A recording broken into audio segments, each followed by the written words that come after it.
আসসালামু আলাইকুম রহমতুল্লাহ।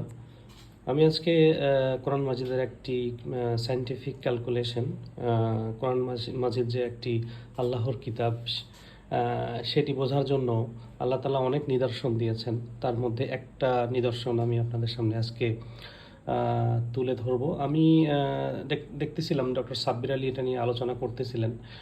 ইনি হচ্ছেন ডক্টর সাব্বির আলী, একজন স্কলার। তো আমি ওটা দেখার পরে আমার কোরআন মাজিদ ওপেন করে আমি বিষয়গুলো ক্যালকুলেশন করার চেষ্টা করেছি। আপনারা যদি দেখেন যে এখানে আমি অনেকগুলো ক্যালকুলেশন করার চেষ্টা করেছি যে আমার খাতা কলমে, কিন্তু আমার ক্যালকুলেশনগুলো ঠিকঠাকভাবে আমি করতে পারতেছিলাম না। এইখানে আমি বিভিন্ন নাম্বার লিখেছি। এই নাম্বারগুলো আসলে কি সেটি আমি পরে একটি গুগল শিটের মাধ্যমে আমি এটা সহজেই করতে পারছি। তো এখানে যে বিষয়টা আপনারা লক্ষ্য রাখবেন সেটা হচ্ছে যে আমি যেভাবে করেছি, কোরআনের যে সূরাগুলা সিরিয়াল হিসাবে এগুলা 1, 2, 3 এভাবে 114টা সূরা এখানে লিস্ট করা আছে, এবং প্রত্যেকটা সূরাতে কতটা করে আয়াত আছে, চ্যাপ্টার ভার্স নং, মানে সূরা ফাতিহাতে 7টা, সূরা বাকারাতে 186টা, এভাবে প্রত্যেকটা সূরা এখানে লিস্ট করা আছে, একবারে 114 নম্বর সূরা পর্যন্ত। এরপরে এই যে থার্ড যে রোটা আছে বা কলামটা আছে, এই কলামটাতে আমি ওই সিরিয়াল নাম্বারের সাথে ভার্স নাম্বারটা যোগ করে এখানে লিখছি। মানে যেহেতু সূরা ফাতিহাতে চ্যাপ্টার আছে, সূরা ফাতিহা 1 নম্বর চ্যাপ্টার, এবং সেখানে ভার্স আছে 7টা, তাহলে 7 আর যোগ 8, তো এখানে 8। তো এইভাবে প্রত্যেকটা ঘরে এভাবে মানে আয়াতের সাথে তার সিরিয়াল নাম্বারটা যোগ করে এখানে লেখা আছে। এইভাবে 114টা পর্যন্ত আছে। এরপরে আছে হলো ইভেন নাম্বার আর অড নাম্বার। ইভেন নাম্বার মানে হচ্ছে জোড় সংখ্যা, অড নাম্বার মানে হচ্ছে বেজোড় সংখ্যা। তো এখানে আমি যেগুলো বেজোড় নাম্বার সেগুলোতে আলাদা কালার দিয়েছি, আর বেজোড় নাম্বারগুলো একটা ঘরে নিয়েছি, আর জোড় নাম্বারগুলো আরেকটা ঘরে নিয়েছি। নেওয়ার পরে এই বিজোড় নাম্বারগুলো আমি নিচে, জোড় নাম্বারগুলো আমি যোগফল বের করেছি, এবং বিজোড় নাম্বারগুলোরও আমি যোগফল বের করেছি। তো এখন আপনি এখানে সায়েন্টিফিক কি মিরাকেল পাবেন সেটি দেখেন। সেটি হচ্ছে যে এইখানে আমরা যখন কি বলে, আমরা জানি যে টোটাল সূরা নাম্বার হচ্ছে 114টা। তো 114টাকে আমরা 2 দিয়ে ভাগ করলে আমরা কি পাই? 57টা সূরা পাই।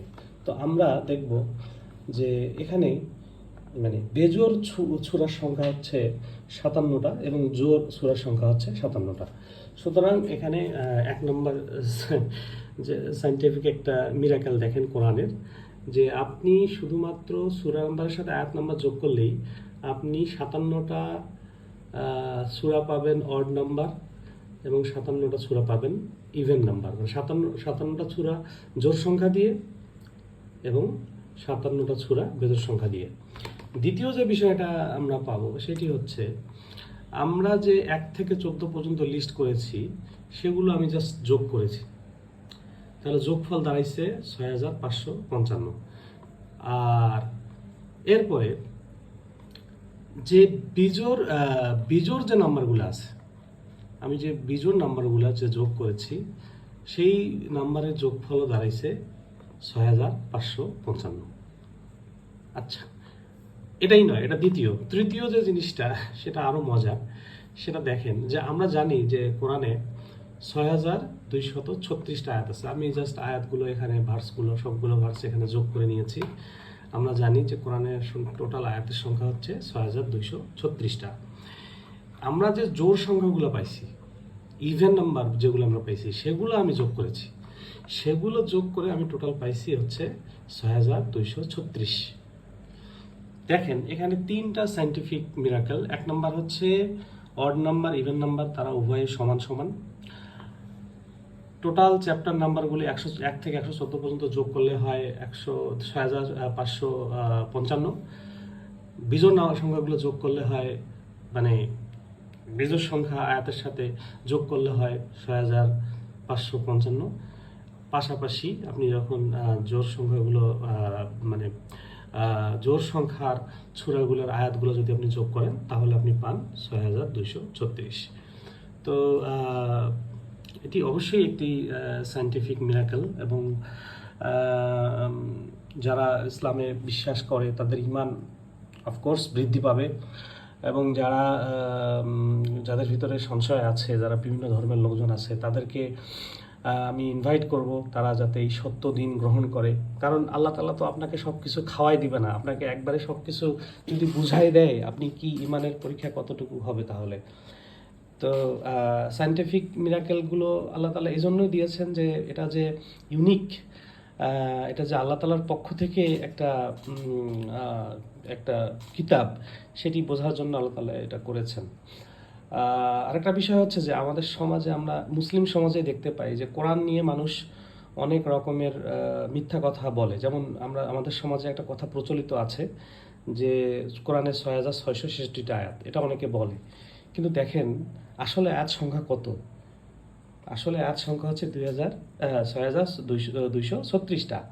আর দেখেন এই ৬,২৩৬টা এই যে সংখ্যাটা, এই সংখ্যাটার সাথে আল্লাহ তাআলা কি একটা সম্পর্ক এখানে স্থাপন করেছেন, যেটা কিনা জোড় সংখ্যাগুলো, যেগুলো সংখ্যা সূরা নাম্বারের সাথে আয়াত নাম্বার যোগ করলে যার সংখ্যা, যেগুলো জোড় সংখ্যা হয়, সেগুলো আবার যোগ করলে আমরা পাই ৬,২৩৬।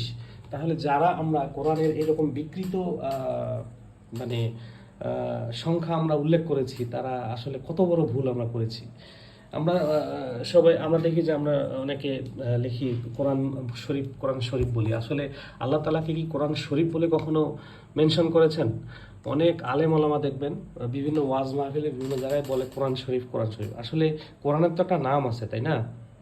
আল্লাহ তাআলা কোরআনে বিভিন্ন নামে কোরআনকে সংজ্ঞায়িত করেছেন। যেমন বাল হুয়া কুরআনুম মাজিদুন ফি লাউহিম মাহফুজ, তারপরে কোরআনকে মাজিদ বলে সম্বোধন করেছেন, কোরআনকে জাদিদ বলে সম্বোধন করেছেন, তারপরে কোরআনকে হাকিম বলে সম্বোধন করেছেন। তো আল্লাহ তাআলা যে নামগুলো কোরআনকে দিয়েছেন, এই নাম বাদে আমরা নিজেরা তৈরি করা নাম দিয়েছি।